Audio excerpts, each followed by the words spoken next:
Hello guys, welcome once again to our platform that is Career Wave. और आज का ये इंटरव्यू बहुत ज़बरदस्त रहने वाला है क्योंकि इस इंटरव्यू में आप मिलेंगे गणेश जी से and he will guide you कि क्या-क्या तरीके उन्होंने अपने लाइफ में अपनाए या प्रिपरेशन के दौरान अपनाए, जो कि कई सारी चुनौतियों को और मतलब सॉर्टेड करके और क्वालिफाई करने में मदद किया। तो एक लॉन्ग जर्नी में क्या-क्या चीज़ें आपको फाइंड करनी चाहिए, क्या-क्या चीज़ें आपको अवॉइड करनी चाहिए, उन्हीं सबको हम लोग डिटेल में समझेंगे। तो without making delay, let's welcome him. So hello hello Ganesh, sir. First of all very good afternoon, कैसे हो आप? Good afternoon sir. Good afternoon. मैं बढ़िया। लंच वंच हो गया कि नहीं अभी? हाँ सर, हो गया लंच। तो गणेश, हम चाह रहे थे कि थोड़ा सा कुछ अपने बारे में बताएं कि जैसे अपना नाम, कौन से एरिया से बिलोंग करते हैं। दूसरा हम्म। जैसे कि आपकी बैकग्राउंड में बीटेक था, बीएससी था, या ओके। कितने दिन से आप तैयारी कर रहे हैं। सेकेंडली क्या स्कोर रहा, कौन सा शिफ्ट था, क्या नॉर्मलाइज स्कोर रहा, all that। सो जितना भी हेलो आप। एवरीवन। मेरा नाम गणेश जाधव है। सो मैं नासिक महाराष्ट्र से हूँ। मेरा बीटेक आईआईटी जोधपुर से हो चुका है इन 2021। हाँ उसके हाँ। बाद मैंने कुछ साल काम किया टीचिंग इंडस्ट्री में एंड रिसेंटली मुझे इस एग्ज़ाम के बारे में मेरे एक दोस्त से पता चला जो मेरे साथ फैकल्टी थे कुछ समय पहले। तो उन्होंने बताया इस एग्ज़ाम के बारे में and then I give this exam. Preparation was like for, मैंने ज़्यादा दिन प्रिपेयर नहीं करा था since I am from mathematics physics background. तो हाँ मेरे हाँ। को एक एक महीना ही प्रिपेयर किया मैंने प्रॉपरली। हाँ। एंड लास्ट सवाल सर क्या था मैं। कितने लगभग मार्क्स वगैरह है, कौन सा शिफ्ट ओके था? हाँ। सो मेरा शिफ्ट 1 था एंड मेरा जो मार्क्स आया था वो 102 था। स्केल अप होके वो 107 पॉइंट समथिंग गया। चलो, एंड बहुत माय बेहतरीन। Category is OBC. ओबीसी नाम के हाँ, तो मेरे। फिर तो 100% श्योर है कि अब तो होना ही है। अच्छा, हाँ एक चीज़ हम ये पूछ रहे थे कि जैसे ज़्यादातर लोग एटीसी के बारे में नहीं जानते। जैसे आपने बताया कि आपके फ्रेंड के थ्रू आपको पता चला था। लेकिन हाँ। जैसे एक होता है कि क्या मोटिवेशन फैक्टर था आपका कि चलो अब इस बार एटीसी निकालते हैं? So, sir, I am preparing for government job from last 2-3 years। और हाँ, हाँ। जो जो एग्जाम है हर किसी को ट्राई करने की कोशिश चल रही थी जो जो अच्छा, अच्छा। डोमेन में आ सके। एंड एक मतलब जो दोस्त बताया उसका एक दोस्त एटीसी में है। अच्छा, अच्छा। गौरव गुप्ता जी करके है। हाँ, तो हाँ, हाँ। उनसे तो अभी मेरा मतलब कांटेक्ट हो गया बाद में जब रिटर्न निकली थी तब। तो हाँ, हाँ। उन्हीं के द्वारा पता चला कि एटीसी करके एक ये होता है। एंड रिसेंटली तो बहुत ज़्यादा पता चला इस जॉब के बारे में एंड एग्ज़ाम के बारे में ऑल्सो। हाँ, हाँ। जहाँ तक हमें रिकॉल हो रहा है कि शायद गौरव जी से हमारी मुलाकात हुई है, बातचीत मतलब हुई है, कनेक्ट रहे हैं। हाँ, कभी हाँ। चर्चा करिएगा, शायद वो बताएँ आपको, जहाँ तक ओके। मैं जान पा रहा हूँ। हाँ, हाँ। और एक चीज़ हम ये जानना चाह रहे थे कि जैसे भई आप तैयारी शुरू की है, लेकिन एक चीज़ आपने नोटिस करी होगी कि जब प्रिपरेशन करी है, अगर 1 आध साल में कुछ निकल जाता है तो बहुत बढ़िया रहता है। लेकिन अगर हाँ। 2 साल, ढाई साल, 3 साल निकल जाते हैं, तो हुँ। एक थोड़ा-सा लो कंसिस्टेंसी आ जाती है या होपलेसनेस थोड़ी आने लगती है। या थोड़ा बहुत तो आता हाँ। ही है कि दिमाग उतना ज़्यादा फ़ोकस नहीं हो पाता कि करूँ क्या ना करूँ, एक डिलेमा टाइप का।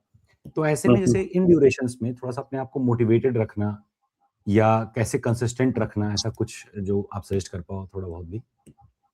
सर तो डेली का पढ़ाई जो है और रोज़ नोट्स जो बनाने हैं, लिखे वगैरह काम होता नहीं है।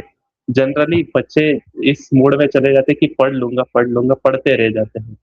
सॉल्व करे हुँ। बिना, लिखे बिना वो एक आदत लग जाए लिखने की, तब आदमी को फिर परेशानी आती नहीं है। कम से कम सही वो बात। एक रिकॉर्ड रहता है कि हमारे पास फिज़िकल रिकॉर्ड है इस चीज़ का कि हमने पढ़ाई करी है। हाँ, हाँ। तो मेरा रिटर्न पे ही ज़्यादा फ़ोकस रहा कि लिखते जाइए। हाँ, हाँ। अच्छा, इसके अलावा जैसे कौन-कौन से एग्ज़ाम आपने बीच में से लगभग टारगेट किए? जैसे एसएससी वाला फ़ील्ड या फिर यूपीएससी ऐसा कुछ? बीच में जो भी मैंने आपको। यूपीएससी का प्रीलिम्स दिया था अच्छा, अच्छा। एंड उसके पहले मैं कोचिंग कर रहा था एक हाँ, यूपीएससी हाँ। के लिए। तो अच्छा, अच्छा। उस बीच में मैंने कोई एग्ज़ाम दिए नहीं। उसके पहले मैंने स्टेट पीएससी वगैरह दिए थे हाँ, हाँ। एंड कुछ में मेरा 1-2 प्रीलिम्स निकला था बट आगे नहीं जा पाया था मैं। अच्छा, अच्छा। आम तौर पे जैसे नॉन टेक्निकल पार्ट हम लोग का एटीसी का है, वो हुँ, हुँ। अक्सर सीजीएल बैकग्राउंड या ऐसे बैकग्राउंड से थोड़ा-सा बढ़िया क्लियर हो जाता है। यूपीएससी या स्टेट पीएससी में थोड़ा उस लेवल का क्वांट या रीज़निंग कंप्लीट नहीं हो पाता। तो हुँ। आपका नॉन टेक्निकल पोर्शन कैसे प्रिपेयर हुआ? मतलब टेक्निकल तो आपका स्ट्रॉन्ग था ही, लेकिन नॉन टेक्निकल हाँ, वाला? हाँ। सर तो जनरल स्टडीज़ तो मैं यूपीएससी के लिए प्रिपेयर कर रहा था तो उसका मेरा 9 आउट ऑफ 10 आ गया वहाँ से। And mentality. एंड जो इंग्लिश है, आई विल हाँ, से कि इंग्लिश के लिए newspaper reading is more than enough. UPSC में जो बोला जाता है कि रोज़ के रोज़ न्यूज़पेपर रीड करिए, तो हाँ, मैंने हाँ, पूरा साल भर इंग्लिश का न्यूज़पेपर रीड किया और रीड करते-करते पहला महीना समझ नहीं आता है, लेकिन उसके बाद फिर समझ में आना शुरू हो जाता है कि न्यूज़पेपर रीड कैसे करना है, कौन से शब्द का क्या मतलब है, कौन-सा पैराग्राफ क्या बोलना चाह रहा है। तो उसके कारण हुँ, इंग्लिश वाला भी मुझे इतना मुश्किल नहीं लगा। एंड हुँ। जो बाकी बचा हुआ पार्ट रहता है सर, वो सिंस मैं मैथमेटिक्स पढ़ाता हूँ तो मेंटल एबिलिटी वगैरह भी पढ़ाना पड़ता है, वो तो बहुत ईज़ी था मेरे लिए। अच्छा। अच्छा, एक चीज़ एक एक हमने नोटिस किया है कि इससे अगर आप आईआईटीएन वगैरह हैं, हाँ, तो लोगों की उम्मीदें बहुत बन जाती हैं कि हाँ, भई लड़का बहुत टैलेंटेड है, फर्स्ट अटेम्प्ट में निकाल लेगा हर चीज़। और अगर आप यूपीएससी एग्ज़ाम में भी क्वालिफाइड कैंडिडेट का लिस्ट देखोगे तो उसमें भी आपको 50-60% लगभग रिकॉर्ड आपको आईआईटीएन ही दिखता है मोस्टली। तो हाँ, हाँ। फिर भी जैसे होता है ना कि एक जर्नी हो जाती है, 1-2 साल बीत जाता है, तो लोग थोड़ा-सा डाउट करें इससे पहले सेल्फ डाउट अपने आप पे आने लगता है, अपना मनोबल थोड़ा गिरने लगता है। तो ऐसे में एक सही माइंडसेट और सही स्ट्रैटेजी, सही रूटीन होना बड़ा ज़रूरी है। तो इसके बारे में कुछ चीज़ आप गाइड कर पाओगे जो आप फ़ॉलो कर रहे थे इन दौरान? सो रूटीन तो वही है कि सुबह उठे, पढ़ाई करना शुरू किए, न्यूज़पेपर रीडिंग तो सबसे पहले मेरा रहता था, जब भी रहता है। एंड आफ्टर दैट थोड़ा मुझे कुछ खाए बिना मेरा दिमाग चलता नहीं, तो मैं सुबह ब्रेकफास्ट करना कभी स्किप नहीं करता, भले हाँ, कुछ हाँ। भी हो जाए। हाँ, हाँ। एंड आफ्टर दैट कि बैठ जाओ, क्योंकि खाली पेट नहीं चल सकता अपना शरीर। सही बात है, फैक्ट है। तो मेरा मोटिवेशन देखा जाए तो एक तो टाइम पर खाना, टाइम पर सोना और जितना बीच में समय है पढ़ते रहना। हाँ। लेकिन फिर भी मतलब मानना तो पड़ेगा ही कि आप जैसे विदिन अ मंथ और 2 अपना एग्ज़ाम भी क्वालीफाई किए। तो इस एग्ज़ाम क्वालीफाइंग में जैसे क्या होता है ना, थोड़ा-सा एक रिसोर्स का, गाइडेंस का, स्ट्रेटजीज़ का, मेंटल सपोर्ट का, इमोशनल सपोर्ट का थोड़ा-सा वैल्यू तो रहता ही है। तो इन सब के हाँ, बारे में कोई चीज़ जो आपको लगा हो कि हाँ, ये चीज़ें करनी चाहिए, मुझे ये चीज़ें बेनिफिट मिली? तो जिस दोस्त ने मुझे रेफर किया था एटीसी वाला, उसी ने मुझे करियर वेव के बारे में भी बताया था कि अच्छा, अच्छा। इनका एक ऐप है, तो हाँ, हाँ। उसके पास सब्सक्रिप्शन था, उसी ने मुझ मेरे साथ शेयर भी किया। एंड मैं वहीं से वहीं से टेस्ट सीरीज लगा रहा था कंटिन्यूअसली। एंड हाँ, फॉर हाँ। फिजिक्स मैंने स्टेट बोर्ड की जो किताब आती है फिजिक्स की, हाँ, उससे हाँ, हाँ। मैंने नोट्स बनाए। हाँ, हर हाँ। चैप्टर एक एक दिन में एक चैप्टर लिया एंड उसके मैंने नोट्स बनाए, शॉर्ट नोट्स, जो कि क्विक रीड हो सके एग्जाम के 1-2 दिन पहले, ऐसा। हाँ, एंड फॉर मेंटल, जो आप बोल रहे थे कि हाँ, हाँ। मेंटल स्टेबिलिटी वगैरह इस चीज़ के लिए, तो जैसे मैं घर पे था तो कंटिन्यूअसली मम्मी-पापा से बातें वगैरह, एंड वो खाने का वो इश्यू नहीं रहता है कि माँ हर रोज़ अपना टाइम पे जो बना रही है, पापा शाम को आके बात करते हैं, वो तो था सही बात। ही। और दोस्त से भी बातें होती रहती थी कि तेरा प्रिपरेशन कैसे चल रहा है, मेरा कैसे चल रहा है वगैरह। हाँ। लेकिन हाँ, एंड ये चीज़ है कि घर घर पे रहिए तो कम से कम वो अकेला फ़ील नहीं हो पाता कभी भी। हाँ, थोड़ा-सा जुड़े हैं, सुबह-शाम बात कर रहे हैं तो अपने दिमाग में खोएँगे नहीं, थोड़ा बहुत टच में रहिए तो अच्छा लगता है। लेकिन घर के छोटे-छोटे चैलेंजेज़ भी एक-आध 2 आ जाते हैं कि कोई थोड़ी बहुत ज़िम्मेदारियाँ या काम-काज भी थोड़ा बहुत पड़ जाता है, कुछ काम भी आ गया वो भी देखना पड़ जाता है। थोड़ा-सा ये भी रहता हाँ, है। तो पढ़ाई करते-करते आदमी को बोर होता ही है, वो काम सब बीच में भी मैनेज किए जा सकते हैं। सही बात है। थोड़ा लेके आना, जैसे घर का सामान लाना होता है, घर में कुछ हो गया तो ध्यान रखना हुँ, पड़ता है, वो सब तो एडजस्ट किया जा सकता है। सही बात है। अच्छा, एक चीज़ मैं जानना चाह रहा था कि जैसे थोड़ा-सा कम समय में काफ़ी कुछ आपने अचीव किया है, मतलब एक प्रिपरेशन का ड्यूरेशन आपका कम रहा है आईटीसी को लेके खास करके। हाँ, तो हाँ। इस टाइम पे क्या-क्या स्पेसिफिक चीज़ ऐसी आपको लगती है कि आपकी अलग रही होगी, यूनिक रही होगी? ऐसे कुछ स्पेसिफिक चीज़ें आप बता पाओगे हल्का-फुल्का जो भी आपको लगे कि जो अगले एस्पिरेंट हैं उनको मज़ा आ गया सुन के, हाँ, उनको हाँ। भी लगे कि हाँ, नहीं, कुछ हो जैसे जाएगा? मुझे मेरे मैथमेटिक्स पे पूरा भरोसा था। मैंने हाँ, हाँ। पहले तो एटीसी का सिलेबस देखा कि 2 अच्छा। हिस्सों में बँटा हुआ है, पार्ट 1, पार्ट 2। मुझे हाँ, हाँ। पार्ट 2 को लेके ज़्यादा चिंता थी नहीं, फिज़िक्स छोड़ के। सो हुँ, मैंने हुँ। फिज़िक्स के लिए पहले डिसाइड किया था कि मैं नोट्स बनाऊँगा, शॉर्ट नोट्स, ताकि थ्योरी में मुझे इश्यू था, न्यूमेरिकल्स का इश्यू पहले से ही था नहीं, सिर्फ़ थ्योरी हुँ, मुझे थोड़ी रिकॉल करनी थी। हुँ, 11th-12th हुँ। की ही थ्योरी आती है, दैट्स व्हाई मैंने उन्हीं 11th-12th की किताबों को रेफ़र किया। हाँ, इंग्लिश और जीएस का इतना इश्यू था नहीं, ना ही मेंटल एबिलिटी का इतना था। इंग्लिश के लिए मैंने वही न्यूज़पेपर रीडिंग कंटिन्यू रखी। मेरा जो स्ट्रैटेजी था वही चलने लगा। तो स्ट्रैटेजिकल काम करोगे, अगर आप देखोगे आपकी वीकनेस क्या है और उस पर थोड़ा काम कर लोगे, क्योंकि कैसा है, ये एक डिमांडिंग पेपर है। 120 में से 100 के ऊपर ही कट ऑफ लगता है, जनरली स्पीकिंग। तो आपको मतलब मान के ही चलना है कि वीकनेस कोई रखनी ही नहीं है। पूरा हर पेपर में आपके मार्क्स आना कंपल्सरी है। आप 10 से 15 ही सवाल गलत कर सकते हो, ये आपका ये होना चाहिए, फोकस होना चाहिए, तभी हो जाएगा, नहीं तो फिर मुश्किल हो जाएगा। अच्छा, एक चीज़ हमने देखा कि ऑल्दो कट ऑफ ज़्यादा जाती है, लेकिन फिर भी अपने इस एडीसी एग्ज़ाम में हमने देखा कि लोग आसानी से क्वालीफाई कर पा रहे हैं हाँ, with respect to other exams, जिसमें कट ऑफ थोड़े यस। कम भी हैं। तो इसके बारे में क्या ख़्याल है? मतलब क्यों ऐसा लगभग होता है कि ये आसानी से क्यों जा रहा है ऑल्दो इतना कट ऑफ जाने के बाद भी? ये आप मतलब कोई भी एग्ज़ाम उठा के बोल सकते हैं कि जिस जिसका पेपर ईज़ी आता है, उसका कट ऑफ ऊपर जाता है। जैसे ये तो स यूपीएससी यूपीएससी के प्रीलिम्स भी देखेंगे, जिस साल पेपर ईज़ी आया, कट ऑफ ऊपर जाता है।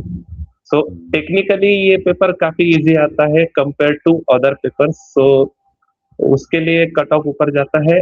पर वो 90 टू 105 जो सफ़र है, उसके लिए हाँ, स्पेशलाइज़ आपको ट्रेनिंग की ज़रूरत है। मतलब थोड़ा ट्राई करिए कि आप पूछें, पढ़ाई करें इसके लिए, हुँ। वही बात है। अच्छा, एक चीज़ और भी रहता है कि मोस्टली हम लोग जब प्रिपरेशन करते हैं तो कुछ ना कुछ ऐसे कॉमन मिस्टेक्स हम लोग के रहते ही हैं, हाँ, कि जो हाँ। बाद में रियलाइज़ होता है कि इसको थोड़ा-सा पहले करना सही करना था। ऐसा कोई कॉमन मिस्टेक जो आपको लगता है कि नॉर्मली एस्पिरेंट बनाता ही बनाता है, अगर इसको थोड़ा ओवरकम कर ले तो थोड़ा मज़ा आ जाए, जल्दी हो जाए और श्योरिटी थोड़ी बढ़ जाए? हाँ, तो मेरा ये मानना है कि टेस्ट सीरीज़ जितना जल्द हो सके उतना जल्द लगाना चाहिए, उससे मिस्टेक्स पता चलती है। जैसे मैंने करियर वेव के टेस्ट सीरीज़ लगाए, तो मुझे बहुत जल्दी पता चल गया कि फिज़िक्स का मेरा थ्योरी वाला पार्ट वीक जा रहा है। इसीलिए हुँ, मैंने नोट्स बनाना शुरू किया कि थ्योरी में मार्क्स कटने नहीं चाहिए। स्टिल मेरा 1-2 मार्क्स कटा ही फाइनल एग्ज़ाम में, but 1-2 is more than okay कि चलता है उतना तो। बट जितने स्टार्टिंग में कट रहे थे, स्टार्टिंग में मेरा लाइक 85-90 ऐसा आ रहा था टेस्ट सीरीज़ में, जो पीवाईक्यू वाले में लगा रहा था। एंड हाँ, हाँ। अंत में आते-आते 101 तक पहुँचा था मैं, एंड एग्ज़ैक्टली उससे 1 ज़्यादा आया फाइनल एग्ज़ाम में। ये तो बड़ी बात है। अच्छा, एक चीज़ और हुँ, भी रहता है कि जब आप एग्ज़ाम दे रहे होते हैं या पेपर अटेम्प्ट करने जाते हैं, तो सबका अपना एक तरीका होता है कि भाई मॉक में हमने ये तरीका अपनाया था, इस तरीके से अगर हुँ, हम हुँ। करेंगे तो बहुत ज़्यादा स्कोर कर पाएँगे। तो पेपर हाँ, अटेम्प्ट करने का तरीका, क्योंकि उस समय देखो भाई पैनिक भी आता है, डर भी आता है कि हाँ, पता नहीं हाँ। निकलेगा कि नहीं, थोड़ा-सा एफर्ट भी, अगर 1 आध 2 महीना आपने ढंग से पढ़ा है तो थोड़ा-सा डर तो लगेगा ही कि निकल जाए ज़्यादा बेटर है, कहीं नहीं निकला तब क्या होगा, ऐसा करके। दूसरा टाइम मैनेजमेंट का भी एक इश्यू रहता है कि भाई समय भी पूरा देना है, 2 घंटे में पूरे 120 हो ही जाएँ। तो हुँ, आपका हुँ। क्या स्ट्रेटजी या वे ऑफ थिंकिंग इसको लेके था कि कैसे-कैसे क्या किया जाए? सर, ये सवाल थोड़ा मुझसे नहीं पूछा जाए तो ही अच्छा रहेगा, क्योंकि मेरा पूरा पेपर 1 घंटे में हो गया था। मैं तो पूरे कॉन्फिडेंस के साथ गया था। मैंने 120 के 120 सवाल 1 घंटे में कर दिए थे, तो बच्चे इससे डिमोटिवेट ज़्यादा हो जाएँगे। नहीं, एक चीज़ ये रहता है कि एक शार्प एज अपने पास रहती है अगर आप टीचिंग फील्ड से रहे हों, जैसे आपका हाँ, मैथमेटिक्स का एक टीचिंग एरिया रहा है। ज़्यादातर हाँ, टाइम हाँ, कैलकुलेशन ही कंज़्यूम होता है और आपका कैलकुलेशन आपका स्ट्रेंथ रहा। और हाँ, हाँ, पेपर नो डाउट ईज़ी तो आता ही है, बहुत ज़्यादा कैलकुलेटिव तो रहता हाँ, नहीं। तो आपके लिए वो बहुत बढ़िया एक शार्प पॉइंट बन गया। थ्योरेटिकल भी जो हाँ। आता है वो सीरियसली क्लिक बेस्ड आंसर होते हैं, इसलिए क्लिक किया आंसर आ गया। तो हुँ, इस वजह से थोड़ा-सा जिन लोगों का भी थोड़ा-सा स्ट्रेंथ बढ़िया रहा है, उनका थोड़ा बेटर। अच्छा, एक चीज़ और भी है कि आपने टीचिंग फील्ड में भी थोड़ा-सा हाथ आज़माया है लंबे समय तक। तो हाँ, एक हाँ। कोई ऐसा आपको लगा हो कि वे ऑफ थिंकिंग अभी के जो जनरेशन है, इस हिसाब से हुँ, कि हुँ। ये चीज़ें दिक्कतें हैं और ये चीज़ें कैसे इम्प्रूव हो सकती हैं? थोड़ा लैक ऑफ फ़ोकस रहता है बच्चों में जनरली, अभी भी मैं देखता हूँ तो बच्चों का कैसे रहता है, फ़ोकस रहता नहीं है। एंड जनरली क्या होता है, कोई बड़ा आदमी कहता है उनको कि इस राह पर चलो, तो वो डाउट करते हैं उस राह को। टीचर कभी आपकी बुराई के लिए नहीं कहता, तो जब टीचर कुछ बोलता है, तो उसपे हाँ। आँख बंद करके भरोसा करो। जैसे मुझे मेरे दोस्त ने कहा, वो भी टीचर ही है, उसने बोला ऐसे-ऐसे प्रिपेयर करना है, मैंने आँख बंद करके कि चलो यही है जो है। अभी की जनरेशन है वो दे क्वेश्चन एवरीथिंग, हाँ, क्योंकि वो क्वेश्चन क्वेश्चन कर एवरीथिंग। कर के ही सीखे हैं और हुँ, प्लस हुँ। उतनी ज़्यादा लैक वगैरह उनको फ़ील नहीं हुआ लाइफ़ में, तो they always keep questioning everything. और क्वेश्चन करके जवाब पाने में थोड़ा-सा टाइम वो अपना खराब कर जाते हैं। तो एक जो चीज़ वो लंबे समय बाद कर रहे हैं, अगर वो शुरुआत में शायद भरोसा कर पाते, थोड़ा जल्दी कर पाते। हाँ, यही। अच्छा, एक चीज़ और भी है कि प्लेटफ़ॉर्म का या गाइडेंस का थोड़ा फ़र्क रहता है लाइफ़ में। तो ख़ासकर प्रिपरेशन वाला गाइडेंस। तो ऐसे में हाँ, करियर ब्रेक का या फिर आपके फ्रेंड का, दोनों अच्छा एक चीज़ और इसी में इंक्लूड कर लीजिएगा कि जैसे आप शेयर में यूज़ कर रहे थे, लेकिन फिर बाद में हमने नोटिस किया कि आप बाद में टेस्ट सीरीज़ भी लिए थे अलग से। जैसे शेयर में जब आप कैसा? कर ही रहे थे, तो जब आप शेयर में कोर्स एक्सेस कर रहे थे, बट हाँ, बाद में हाँ, आपने टेस्ट सीरीज़ अलग से भी परचेज़ किया हुआ था।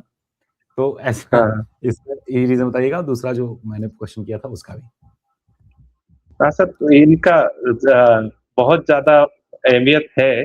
शेयर में तो स्टार्टिंग में यूज़ कर रहे थे कि देखने के लिए कि क्या है, पर जब पता चला कि जो कंटेंट है, क्वालिटी कंटेंट है एंड जो आपका वेबसाइट का जो आपका क्या बोलते हैं उसको जैसी वेबसाइट दिखते हैं एग्ज़ैक्टली सेम पेपर में भी दिखता है, ये सब देखते हुए फिर मैंने खरीद ही लिया एंड दोस्त का भी बहुत बड़ा योगदान है कि उसने अगर बताया ही नहीं होता ऐसी कोई एग्ज़ाम है, तो ना आपसे सही आज बात हो रही होती इस मामले में। ये तो सही बात है कि अवेयरनेस थोड़ा एटीसी को लेके कम है, तो अगर कहीं न कहीं बहुत किसी कम न है। किसी का सजेशन रहता है, तभी बात बन पाती है। हुँ, हुँ। तो मोस्टली जो क्वेश्चन्स हम ज़्यादातर लोगों से पूछते हैं, वो सारे क्वेश्चन यहाँ पे अप्लाई नहीं होंगे ज़्यादातर उसमें से, यस सर। लेकिन कुछ-कुछ अप्लाई होंगे। जैसे एक चीज़ आपने नोटिस किया होगा कि आज का जनरेशन या अभी हम लोग में भी एक माइंडसेट है कि अगर ज़्यादा हम लोग स्ट्रेस में आते हैं या सेल फ़ोन हाथ में आता है, तो कई बार ऐसा होता है कि एक वे ऑफ एस्केप बन जाता है। यानी हम रील देख रहे हैं, रील ही देखते रह गए, तो टाइम काफ़ी डिस्ट्रैक्ट हो जाता है सोशल मीडिया वगैरह से। तो हुँ, इसको हुँ। कैसे कम करना, या आपका इसमें क्या नज़रिया है? आप कितना यूज़ करते हैं ऐसा कुछ? तो देखा जाए तो मेरा फ़ोन यूज़ पहले तो काफ़ी था, हाँ, हाँ। बट मैंने जब मैं यूपीएससी प्रिपेयर करने गया तब क्या करा मेरा जो एक थोड़ा हाई एंड वाला मोबाइल था, वो मैंने पापा को दिया, पापा का जो पुराना मोबाइल था वो मेरे पास ले लिया। तो वो थोड़ा लो स्पेक्स वाला था, तो जब आप वो वैसा चलाना शुरू करते हो, तो वो जनरली ये नहीं करता, क्या बोलते हैं उतना रिस्पॉन्सिव नहीं होता है। तो आप हाँ, हाँ। परेशान होके रख देते हो कि छोड़ो यार नहीं चलाना मुझे मोबाइल। तो मैंने ये हाँ, तरीका अपनाया था कि नहीं छोड़ो, क्या है कि थोड़ा डाउनग्रेड करते हैं ताकि अपना टाइम पढ़ाई पे ज़्यादा रहे, मोबाइल पे कम रहे। ये तो है।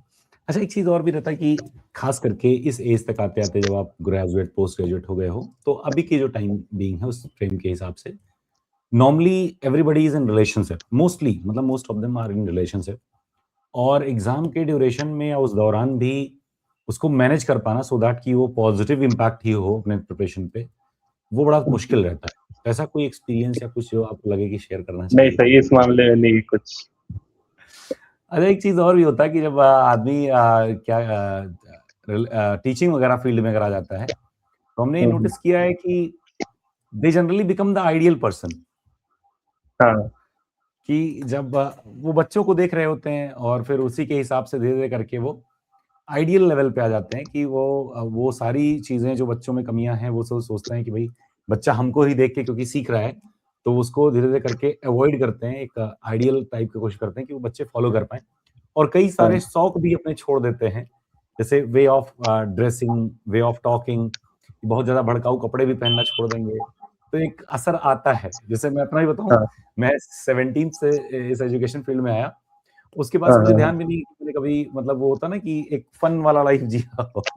हमको हाँ, बस हाँ, इसी हाँ, में ही हाँ। फन आता है कि हमारे साथ जुड़े हुए जितने भी लोग हैं, वो अगर खुश हैं या वो सक्सीड हो रहे हैं, तो उसी में ही हैप्पीनेस मिल रही है।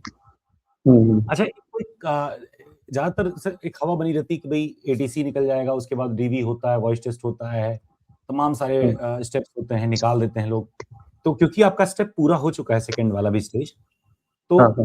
आपको क्या लगता है कि कितना कठिन या आसान रहता है सेकंड स्टेप? सर टेक्निकली देखा जाए एवी काफ़ी ईज़ी होता है क्योंकि अ, देखा है उसमें से सबसे मुश्किल टप्पा आप कह सकते हैं मतलब एवी आसान है, आसान में थोड़ा मुश्किल कह सकते हैं कि वो है आपका वॉइस टेस्ट है। हुँ, बाकी अगर आप ड्रग्स वगैरह नहीं करते हैं तो नारकोटिक्स टेस्ट तो आराम से निकल जाएगा। बाकी हुँ, साइकोलॉजिकल टेस्ट में बहुत आसान सवाल पूछते हैं जैसे प्रेसिडेंट 4-5 प्रेसिडेंट के नाम बताओ, किसी का एक्सीडेंट हुआ, तो आप क्या करोगे, उसको बचाओगे या नहीं, ये क्वेश्चन पूछते हैं। So they are quite easy questions. And documents generally shortfall वगैरह पढ़ ही जाता है, अगर नहीं पढ़ता है तो अच्छी बात है, पर शॉर्टफॉल से डरना भी नहीं चाहिए, आप मैनेज कर सकते हो। 7 दिन का समय भी देते हैं उस चीज के लिए। तो हाँ, अगर कोई इश्यू आती एडवाइस, है तो टाइम तो मिल जाता है। लेकिन वॉइस टेस्ट का थोड़ा-सा बताएँ, क्या एक्सपीरियंस लगभग आपके हिसाब से रहा? सो वॉइस टेस्ट के लिए मुझे अंदर बुलाया एंड दे वर लाइक कि पहले स्टार्टिंग में मुझे इंट्रोड्यूस करने बोला। वहाँ हाँ, प्रॉपर एक माइक वगैरह होता है, हम जो वॉइस टेस्ट दे रहे हैं वो रिकॉर्ड भी होता है पूरा सिस्टम में। एंड तो चिल्लाने की भी इतनी जरूरत नहीं होती, सिंस माइक इज देयर, सो आराम आराम से ही बोलना है। उन्होंने पहले इंट्रोड्यूस करने बोला, देन दे गिव्स एक वन पैराग्राफ जो रेनबो पैसेज नाम से काफी फेमस है। एंड हुँ, वो पैसेज पढ़ने के बाद उन्होंने एक 5 से 6 इंग्लिश वर्ड एंड 5 से 6 हिंदी वर्ड्स दिए जिनको हुँ, प्रोनाउंस करना था। सो हुँ, प्रोनाउंस वो थोड़े ऐसे मिले हुए शब्द थे, जैसे फॉरेस्ट होता है उसमें एस और टी ज्वाइन होके आता है, तो हाँ, इस हाँ, टाइप के वर्ड्स थे। एंड उन वर्ड्स के प्रोनाउंसिएशन के बाद देवर लाइक कि आप वो आ वाली आवाज निकालिए। तो हुँ। वो आवाज निकालने के बाद देवर लाइक कि done, you can go, send the next person. यही हुआ। मतलब बहुत टफ नहीं रहता अगर आप बहुत ज़्यादा डरिए नहीं और खाए-पिए रहिए, भोजन अगर किया है। कई बच्चे होते हैं सुबह-सुबह पहुँच गए, उनका टाइम हो रहा है शुरू 2 बजे के बाद से या 12:30 वाले शिफ्ट में है। पहले पहुँच गए, कुछ खाए भी नहीं तो दिन भर में वो वीकनेस आ गई और प्लस 3rd फ्लोर पे या 4th फ्लोर पे अपना वॉइस टेस्ट होना है। तो सीढ़ी चढ़ के गए, तो थक गए उसमें और डर गए उसी में तो उनको अच्छा उसमें भी वो सपोर्ट करते हैं मोस्टली कि 1 बार, 2 बार, 3 बार अटेम्प्ट देंगे, कि बेचारा चलो पानी-वानी पी के आओ आराम से, फिर करो घबराओ नहीं। तो ये चीज़ है कि हमें लगा कि ये चीज़ बहुत बेहतरीन है। फिर भी कोई एक क्लियर एडवाइस या कोई चीज़ सजेशन जो आपको लगता है कि एज़ अ टीचर आप बच्चों को देना चाहोगे और एज़ एन एस्पिरेंट ऑल्सो कि क्योंकि आप हर लेवल में ज़्यादा अनुभवी हैं इस चीज़ एक्सपीरियंस है, तो एक कोई ऐसा एडवाइस? सो पहले तो मतलब मेरा एडवाइस जनरली किसी भी एग्जाम को लेके यही रहेगा कि एक बार सिलेबस देख लीजिए आप, फिर उसके मटेरियल्स कहाँ मिलेंगे, मटेरियल्स, और अगर कोई प्रॉपर गाइडेंस मिल रहा है और आप उसको लेने के कैपेबल है तो हुँ, विदाउट कोई इशू ले लीजिए उस गाइडेंस को। भले खर्चा हो जाए, वो एक इन्वेस्टमेंट है, एजुकेशन कभी खर्चा नहीं होता, वो हमेशा एक इन्वेस्टमेंट ही होती है। एंड इट इज सही बात ऑलवेज बेटर कि आप वो शॉर्ट टर्म मत देखिए, लॉन्ग टर्म में देखिए, आपको आगे चल के फायदा ही है उस चीज में। सही बात है। लेकिन थोड़ा-सा एक माइंडसेट हो जाता है कि अभी का जो एजुकेशन सेक्टर है हम लोग का, उसमें ज़्यादातर थोड़ा-सा जो रिलेशनशिप एक टीचर और स्टूडेंट का था, एक रिस्पेक्टफुल टाइप का, वो एज़ अ दुकान टाइप का लगने लगता है। इसे way of talking from the student side, way of talking from the management side, जहाँ मैनेजमेंट इन्वॉल्व हो जाता है कभी, तो हाँ हाँ ऐसा हाँ। लगता है कि हम परचेज़ कर रहे हैं और ये ऐसे करके, वो जो ब्यूटी ऑफ द एटमॉस्फियर है, वो थोड़ी-सी चैलेंज हो रही है आजकल के टाइम पे और ये मैंने थोड़ा-सा आजकल के बच्चों में भी देखा है, हाँ, हाँ। पर लाइक मुझे वैसे स्टूडेंट्स अभी तक मिले नहीं। वो मैनेजमेंट से झगड़ जाते हैं कि हमने पैसे दिए, लेकिन कभी हमें नहीं बोले कि वो तो प्यार ही करते हैं जब भी मिलते हैं। टीचर टीचर से जनरली नहीं होता है, जितना मैं मानता हूँ। टीचर्स नहीं होता, जब मैनेजमेंट कहीं रहेगा बीच में या कोई हाँ। सेल टीम हो जाती है या कुछ भी, जब आपका गैप थोड़ा-सा टीचर से अगर बना, तो उस टाइम हुँ, पे हो जाता हुँ। है क्योंकि मोस्ट ऑफ द प्लेटफ़ॉर्म आज के टाइम पे ऐसे ही रन कर रहे हैं, जिसमें वो थोड़ा-सा ज़्यादा स्केल कर गए हैं, स्केल अप कर गए हैं। तो उनका जो वे ऑफ हैंडलिंग है, वो एक एंटरप्राइज़ की तरह से है और हुँ, वही हुँ। चीज़ बच्चों में भी फिर उसी तरीके की डीलिंग आ गई है। तो ये चीज़ मैंने नोटिस किया है इसमें, इस बार वाले बैच में। लेकिन फिर भी ओवरऑल में अगर हमारा पर्सनल रिलेशन की बात करें बच्चों के साथ में, टीचर हाँ, के हाँ। साथ में, तो वो अभी एज़ यूजुअल अभी उसको काफ़ी समय लगेगा अगर कोई चैलेंज ना करे तो, कि वैसे ही बना हाँ, रहेगा और तो हमको लगता है हम लोगों ने सारी चीज़ें जो हमें लग रहा था कि हमें पूछनी है, वो सब कुछ हमने तो लगभग-लगभग सारा पूछ लिया है।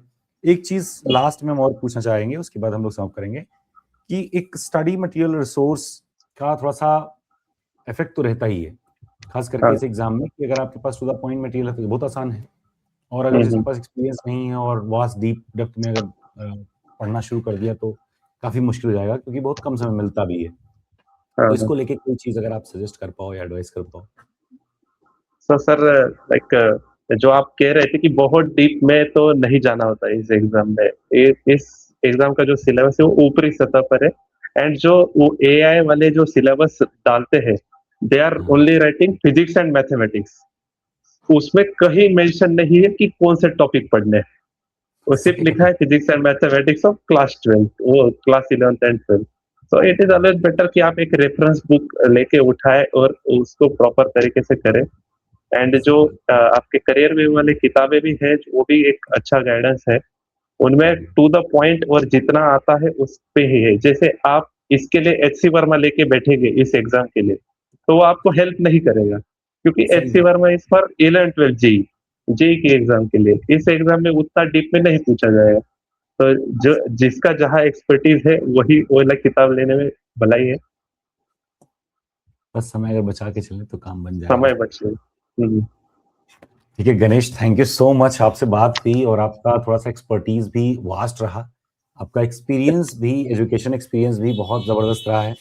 तो उसको लेकर के कहीं ना कहीं हम लोग बहुत सारे मतलब गहरी बातों पे भी बात कर पाए।